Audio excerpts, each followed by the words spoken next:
Hello friends, আমি সঙ্গীতা আবার একটা নতুন ভিডিও নিয়ে হাজির হলাম। তো আপনারা সকলেই দেখতে পাচ্ছেন এটা কুন্তিঘাট স্টেশন। এই যে পুরো দেখা যাচ্ছে আমাদের কুন্তিঘাট স্টেশনটা, যার পাশে রয়েছে একটা ফ্যাক্টরি, কেশরাম রেয়ন ফ্যাক্টরি। অনেক পুরনো ফ্যাক্টরি। এই ফ্যাক্টরিতে অনেক মানুষ চাকরি করেন, তাদের রুজি রোজগার এখান থেকেই হয়। তো আমরা ছোট থেকে এই ফ্যাক্টরিটা দেখেই আসছি, আমি তো দেখে বড়ই হলাম। এটা আমার জন্মস্থান কুন্তিঘাট, আমার বাসস্থান। তো আমার তো ভীষণ ভালো লাগে। আর আমাদের বাড়ি যেতে গেলে এই স্টেশনে নেবে, এই একটা নদী আছে, বেহুলা নদী, ছোট্ট নদী, যেটা কুন্তিঘাট থেকে, কুন্তি নদী থেকে ভাগ হয়ে এসছে। তো তার ওপরে একটা লক গেটও স্থাপন করা হয়েছে, ব্রিজ একটা। তো আমি তো ফুটব্রিজ থেকে তুলছি এটা। তো এই নদীটা পার করে আমাদের বাড়ি আর কি যেতে হয়। তো এই নদীতে নৌকা চলা, এগুলো তো এখন বিরল দৃশ্য, তাই না? তো আমার তো ভীষণ ভালো লাগে এইসব। তো তারপর তো আমি বাড়িতে চলে এলাম। বাড়িতে এসে দেখি আমার ছেলে এবং তার বিড়ালটিকে নিয়ে খেলাধুলা চলছে।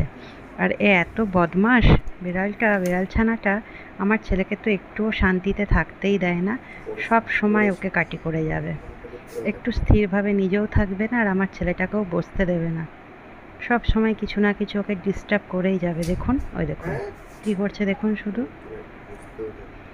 প্রচণ্ড বদমাইশি করে, প্রচণ্ড। সারা দিন মানে একদম দুজনে টম অ্যান্ড জেরি, তো টম অ্যান্ড জেরি হয়ে থাকে।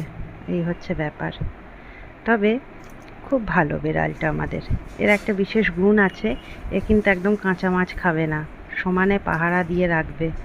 হ্যাঁ, অন্য বিড়াল যেমন কাঁচা মাছ দেখলেই ঝাঁপিয়ে পড়বে খাওয়ার জন্য, এ কিন্তু একদম খাবেই না, সমানে আগলে রাখবে। আর ও মনে হয় দেখতে মজাও পায় এই মাছগুলোকে। তো ডিউটি পালন করছে যথারীতি, বেশ ভালোই লাগে বাড়ির এইসব। তারপর আমি চলে গেলাম একটু ওপরে আমাদের বাড়ির। আর খুব ঝড়ের মতো হাওয়া দিচ্ছিল সেই সময়টা। গাছপালাগুলো আপনারা দেখলে নিশ্চয়ই বুঝতে পারবেন, এত হাওয়া দিচ্ছে। খুব ভালোও লাগছিল আমার বারান্দায় দাঁড়িয়ে থাকতে। আমি কিছুক্ষণ বারান্দায় দাঁড়ালাম, দাঁড়িয়ে একটু আমাদের বাড়ির চারিপাশটা একটু ভিডিও করার আর কি চেষ্টা করলাম। ছাদ থেকে করলে আরও ভালো হয়, যাব, ছাদেও যাব, ইচ্ছা আছে। কিন্তু আকাশের অবস্থাটা এখন একদম ভালো না, যদি বৃষ্টি এসে যায়। তাই আর ছাদের দিকে এক্ষুনি গেলাম না, বারান্দায় দাঁড়িয়ে দাঁড়িয়ে খানিকটা হাওয়া খেলাম আর উপভোগ করলাম বর্ষাকালটাকে, একটু ঝোড়ো হাওয়া। তারপর আবার নিচে নেমে এলাম, এত বৃষ্টি পড়ছে। এসে দেখি এই যে দেখুন, ঘুমিয়ে পড়েছে বৃষ্টির মধ্যে। এক পশলা বৃষ্টিও হয়ে গেল ভালো রকম। এই যে চারিধার ভিজে, বাড়ি স্যাঁত স্যাঁত করছে। এমনি আমাদের অনেক পুরনো দিনেরই বাড়ি। তো আবার যথারীতি এবার মনে হলো ছাদের দিকে যাই, ছাদের ভিউটা একবার গিয়ে দেখি বৃষ্টির পর কেমন লাগে। তো তারপর আমি ছাদের দিকে আস্তে আস্তে করে এগোতে লাগলাম। এই যে দেখুন না, সব বৃষ্টির জলে একবারে কি অবস্থা।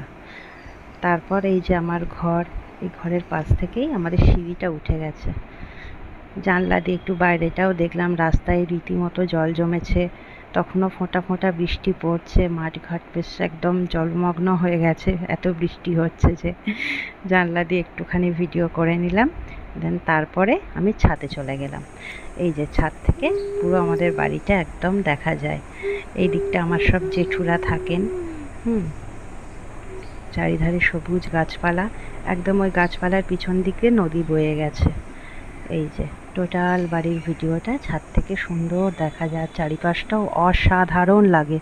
আমার তো ভীষণ প্রিয় জায়গা। এই ছাদে আমার কত স্মৃতি, ছোট থেকে বড় হয়ে ওঠা, কত খেলা, কত শীতে রোদ পোয়ানো, কত শীতের দুপুরে বসে অঙ্ক করা, কত কিছু এই ছাদটা জুড়ে আমার স্মৃতি জড়িয়ে রয়েছে। আমার তো ভীষণ প্রিয় জায়গা এই ছাদটা। আমি সুযোগ পেলেই ছাদে চলে আসি।